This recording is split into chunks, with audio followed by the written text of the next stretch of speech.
નવસારીની વાત કરીશું, જ્યાં સ્થાનિક સ્વરાજની ચૂંટણીને લઈને એક મોટા સમાચાર સામે આવી રહ્યા છે અને કોંગ્રેસે 35 થી વધુ ઉમેદવારોને અજ્ઞાત સ્થળે ખસેડી દીધા છે। ઉમેદવારો ફોર્મ પરત ન ખેંચે અને તે માટે આ નિર્ણય લેવામાં આવ્યો છે।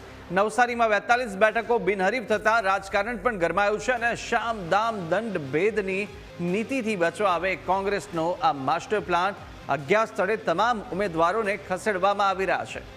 વધુ વિગતો મેળવે સંવાદદાતા જીગર ફોનલાઈન પર જોડાયા છે। જીગર, જે રીતે વધુ એક જે તમામ ઉમેદવારો છે તેમને નવસારીમાંથી પણ અત્યારે ખસેડી લેવામાં આવ્યા છે અજ્ઞાત સ્થળે, શું અપડેટ મળી રહી છે?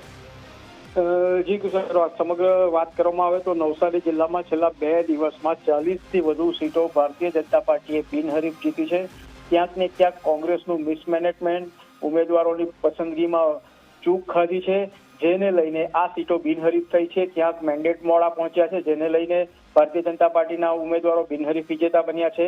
એને જોતા આજ રોજ કોંગ્રેસે લગભગ પોતાના 35 થી વધુ ઉમેદવારોને અજ્ઞાત સ્થળે લઈ ગઈ છે કે જેથી કોઈ ઉમેદવારી પત્રક ખેંચી ન થાય।